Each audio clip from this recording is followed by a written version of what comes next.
അങ്ങയുടെ സന്നിധാനത്തിൽ വന്ന് എന്നെ சாட்சி சொல்ல அனுமதித்த அம்மா மாதாவுக்கும் அப்பா ஏசப்பாவுக்கும் கோடான கோடி நன்றி சொல்லிக்கிறேன். நான் தமிழ் என் பேர் பெர்ஜின் ஜோஸ். நான் கன்னியாகுமரி டிஸ்ட்ரிக்ட் திட்டங்கனாவில் என்ற இடத்துலேருந்து நான் வரேன். ஃபஸ்ட்டு என்னுடைய சாட்சியம் என் மம்மியுடைய உடம்படி வழி எனக்கு கிடைச்ச அனுகிரகம். ഞാൻ ചെന്നൈയിൽ ഒരു കമ്പനിയിൽ IT കമ്പനിയിൽ മെഡിക്കൽ കോഡറായിട്ട് ഞാൻ വർക്ക് ചെയ്തിട്ടിരുന്നത്. അപ്പോൾ 2023 ജനുവരി 1 എനിക്ക് ടൈഫോയിഡ് വന്ന് അത് കണ്ടിന്യൂസ് ആയിട്ട് എനിക്ക് 2 മാസം കളിച്ച് പിന്നെയും എനിക്ക് ടൈഫോയിഡ്, കൊലൈറ്റിസ്, യൂറിനറി ട്രാക്ട് ഇൻഫെക്ഷൻ ഇതൊക്കെ எனக்கு வந்து நான் 2 நாள் ஆஃபீஸ் போவேன், அதுக்கடுத்து லீவ் எடுப்பேன். இப்படி கண்டினியூஸாக எனக்கு லீவ் எடுத்து எனக்கே ஒரு மாதிரி சங்கடமாயிருச்சு. அப்போ நான் ஒரு நாள் போய் என்னோடய கொலிக்கிட்ட போய் நான் இனி அப்ஸ்காண்ட் ஆக போகிறேன், என்னால் லீவு கேட்க முடியலை, டெய்லி எனக்கு உடம்பு சரியில்லைன்னு சொல்லவும் பிடிக்கலை. அப்படி சொல்லி நான் என் கொலிக்கிட்ட சும்மா சொல்லி வச்சேன். கொலிக்கு போய் என்னுடைய டீம் லீடர்கிட்ட போய் அதை இன்ஃபார்ம் பண்ணிட்டாங்க. அந்த சமயம் என்னுடைய மம்மி கிருபாசனத்தில் உடம்படி எடுத்திருந்தாங்க. அவங்க இங்கேருந்து எனக்கு கொரியரில் உப்பு கொரியர் பண்ணி அனுப்பி தந்தாங்க. அப்புறம் வாட்ஸ்அப்பில் காட்சியளித்தல் ஜபம் எனக்கு அனுப்பி தந்து டெய்லி காலையில் 5:30 ஜபம் சொல்லிவிட்டு உப்பு நீ ஆஃபீஸ்க்கு எடுத்துகிட்டு போய் உன்னோட டேபிளெல்லாம் போட்டு நீ ஒர்க் பண்ணு, உனக்கு எந்த பிரச்சனையும் வராதுன்னு சொல்லியிருந்தாங்க. அந்த டைமில் எனக்கு வந்து இனி சென்னையில் இருக்க வேண்டாம், வீட்டுக்கு போகணும், அந்த மாதிரி ஒரு தாட் வர ஆரம்பிச்சிருச்சு. நான் டெய்லி எனக்கு காலையில் 6 மணிக்கு வீட்டிலேருந்து கிளம்பணும். அப்போ டெய்லி 5:30 நான் வீட்டில் காட்சியளித்தல் ஜபம் சொல்லிவிட்டு ரோட்டில் போகும்போது விஸ்வாச பிரமாணம் 7 தடவை பரலோகத்தில் மந்திரம் 7 தடவை ஜபமாலை சொல்லிவிட்டு நான் அப்படியே நடந்து போவேன். அப்படி இருக்கும்போது ஒரு வாரத்துக்குள்ளே என்னுடைய TL என்கிட்ட வந்து நீங்கள் அப்ஸ்காண்ட் ஆக வேண்டாம், உங்களுக்கு எக்ஸ்பீரியன்ஸ் இருக்குல்ல, நீங்கள் எதுக்கு சும்மா அப்ஸ்காண்ட் ஆகணும், வேறு டீமில் உங்களுக்கு ஒர்க் ஃப்ரம் ஹோம் வந்து நான் மாற்றி தரேன் அப்படின்னு சொல்லிவிட்டு என்னை HR கிட்ட அனுப்புனாங்க. TLக்கு வந்து எனக்கு ஒர்க் ஃப்ரம் ஹோம் தர சம்மதம். ஆனால் HR வந்து என்ன சொல்லிட்டாங்கன்னா, வெறும் UTIக்காக உங்களுக்கு ஒர்க் ஃப்ரம் ஹோம் தர முடியாது. எனக்கு வந்து UTI மட்டும் இல்லை, அது கண்டினியூஸாக எனக்கு ஒரு நாள் ஏதாவது ஒரு பிரச்சனை வரும். சிஸ்டம் பார்க்க முடியாது, என்னால் ஒர்க் பண்ண முடியாது, போய் செக் பண்ணால் ஒரு பிரச்சனையும் இல்லை அந்த மாதிரி சொல்லுவாங்க. ஐ செக்கப் பண்ணோம் இந்த மாதிரி, அதுலேயும் எல்லாமே நார்மலாக இருந்தது. ஆனால் என்னால் சிஸ்டம் பார்க்க முடியாது, ஒன்றும் டைப் பண்ண முடியாது. இப்படி அவங்க HR கிட்ட விட்டப்போ அவங்க என்கிட்ட சரி நீங்கள் ஒரு மெடிக்கல் சர்டிஃபிகேட் கொண்டு வாங்க, எல்லாம் உங்களுக்கு சரி பண்ணி தரோன்னு சொன்னாங்க. அப்போ மெடிக்கல் சர்டிஃபிகேட் எடுக்கிறதுக்கு நாங்கள் ஃபுல் பாடி செக்கப் பண்ணலாம் அப்படின்னு சொல்லி நினச்சிட்டு நான் மாதாமாகிட்ட ஒரு ப்ரேயர் பண்ணேன்.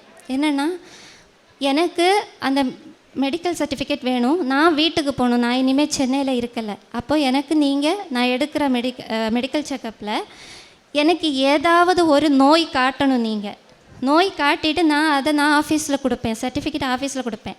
ஆனால் அதுக்காக நான் ஹாஸ்பிட்டல் போக மாட்டேன், நீங்களே என்ன சரி பண்ணால் போதும் அப்படின்னு சொல்லிவிட்டு நான் ப்ரேயர் பண்ணிவிட்டு நான் ஃபுல் பாடி செக்கப் பண்ண போயிட்டேன். அப்போது எல்லாத்துலேயும் எனக்கு நார்மல்னு தான் வந்தது, UTI இருந்தது. அப்புறம் ஹார்ட்டில் மட்டும் மிட்ரல் வால்வ் ப்ரொலாப்ஸ் அப்படின்னு சொல்லிட்டு பிளாக் லெட்டரில் எனக்கு டைப் பண்ணி அது நீங்கள் கார்டியாலஜிஸ்ட்டை போய் கன்சல்ட் பண்ணுங்கள் அப்படின்னு சொல்லி விட்டுட்டாங்க. நான் அந்த சர்டிஃபிகேட்டை கொண்டு போய் ஆஃபீஸில் கொடுத்தேன். அதை பார்த்த உடனே உனக்கு சரி நாங்கள் ஒர்க் ஃப்ரம் ஹோம் தரோன்னு சொல்லிட்டாங்க.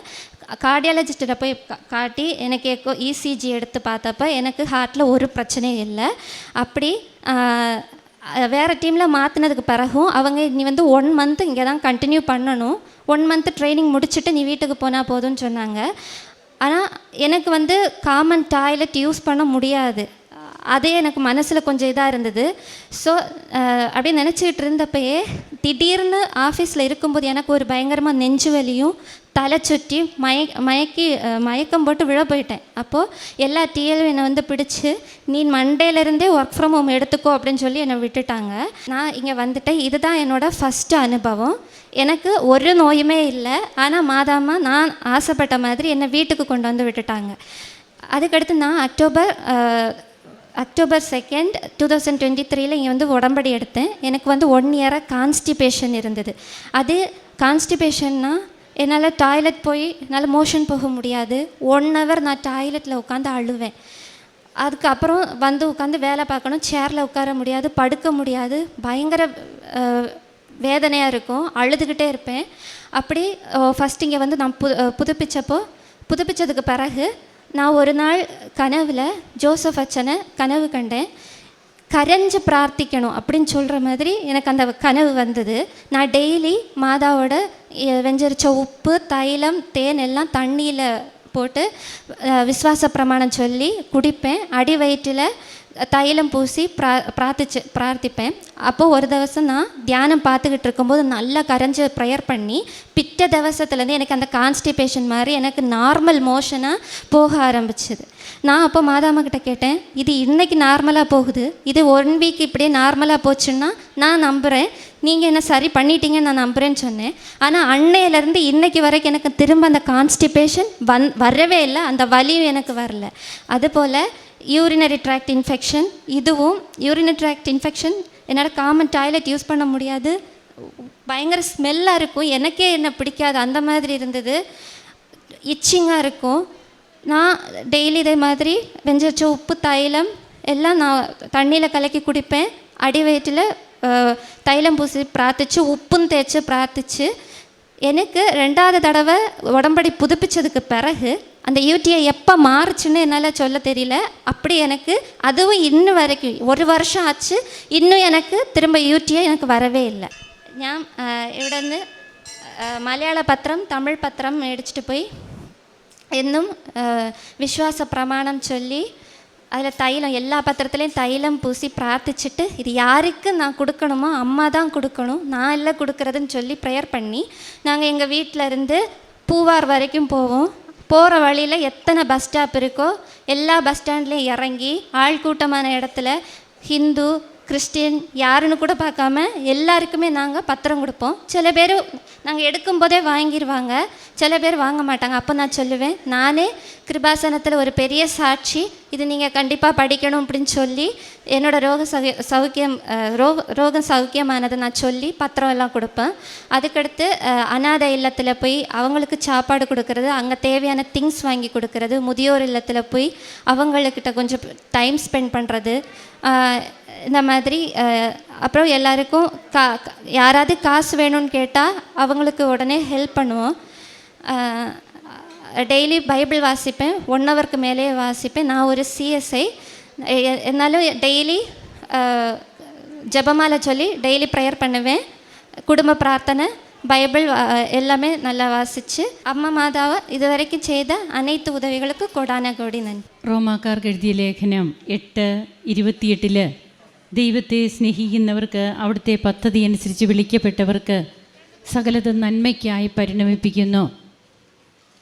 ബെർജിൻ ജോസ് എന്ന ഈ മകള് കന്യാകുമാരിയിൽ നിന്ന് വന്ന് തൻ്റെ ജോലിയുടെ കാര്യവും, അതായത് തൻ്റെ രോഗസൗഖ്യങ്ങൾ, ജോലി ചെയ്യാൻ തനിക്ക് പറ്റാത്ത സാഹചര്യങ്ങൾ, തനിക്ക് UTI പ്രോബ്ലവും അതുപോലെ ടൈഫോയിഡ്, ഇങ്ങനെ പലതരത്തിലുള്ള അസ്വസ്ഥതകൾ മൂലം തനിക്ക് വർക്ക് ഫ്രം ഹോം കിട്ടിയിരുന്നെങ്കിൽ ആ ഒരു ചിന്ത തനിക്കുണ്ടായിരുന്നു.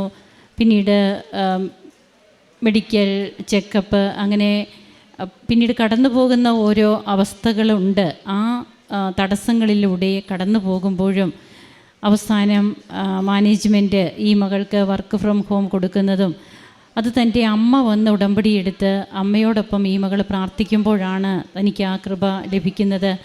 അതോടൊപ്പം തന്നെ ഈ മകളും ഉടമ്പടിയെടുത്ത്, ഉടമ്പടിക്ക് ശേഷം തനിക്ക് 1 വർഷമായിട്ടുണ്ടായിരുന്ന തൻ്റെ കോൺസ്റ്റിപ്പേഷൻ, ആ അസ്വസ്ഥതകൾ, അത് പരിപൂർണമായിട്ട് മാറുന്നു. തനിക്കില്ല. ബഹുമാനപ്പെട്ട VP ജോസഫ് അച്ഛനെ സ്വപ്നത്തിൽ കാണുവാൻ കഴിഞ്ഞു. കരഞ്ഞ് പ്രാർത്ഥിക്കുവാനായിട്ട് അച്ഛൻ പറയുന്നു.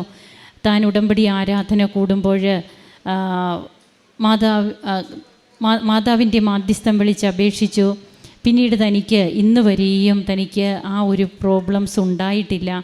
അതുപോലെ തന്നെ തൻ്റെ UTI അതും ഉടമ്പടി നേർച്ച വസ്തുക്കൾ ഉപയോഗിച്ച് പരിപൂർണമായിട്ട് മാറുകയാണ്.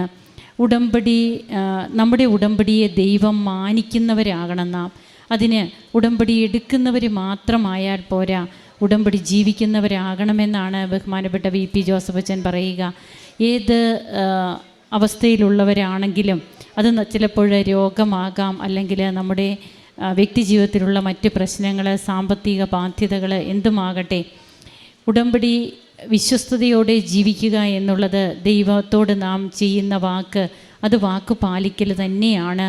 ഒരു വ്യക്തിയോട് പോലും നാം ഒരു വാക്ക് പറഞ്ഞാൽ എത്രമാത്രം നാം അത് പാലിക്കാൻ വേണ്ടിയിട്ട് അതിനുള്ളൊരു സന്നദ്ധത നമുക്കുണ്ടാകും. അപ്പോൾ ദൈവത്തോടാണ് നാം വാക്ക് പറയുന്നത്.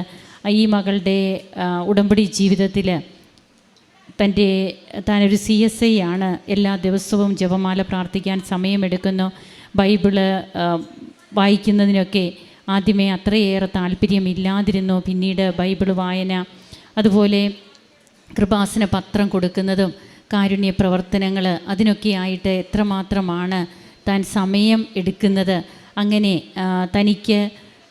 തൻ്റെ ഒരു ഉദ്ദേശം തന്നെ തനിക്കൊരു വർക്ക് ഫ്രം ഹോം കിട്ടിയിരുന്നെങ്കിൽ എന്നായിരുന്നു. അങ്ങനെ ഏറ്റവും നല്ല രീതിയിൽ IT ഫീൽഡിൽ വർക്ക് ചെയ്യുന്ന തനിക്ക് ഉടമ്പടിയിലൂടെ ദൈവം ചൊരിഞ്ഞ കൃപകൾക്ക് ഈ മകൾ നന്ദി പറയുകയാണ്. നമുക്കും കരങ്ങളടിച്ച് ഈശോയ്ക്കും അമ്മയ്ക്കും നന്ദി പറയാം. അത്യപൂർവ ദൈവാനുഭവങ്ങൾ ഇനി നിങ്ങൾക്കും സ്വന്തം. ഈ യൂട്യൂബ് ചാനൽ ഇതുവരെ സബ്സ്ക്രൈബ് ചെയ്തിട്ടില്ലെങ്കിൽ ഇപ്പോൾ തന്നെ സബ്സ്ക്രൈബ് ചെയ്യുക. ഈ വീഡിയോ ഇപ്പോൾ തന്നെ നിങ്ങളുടെ സുഹൃത്തുക്കൾക്ക് ഷെയർ ചെയ്തുകൊണ്ട് കർത്താവിൻ്റെ പ്രേക്ഷിതരാകുക.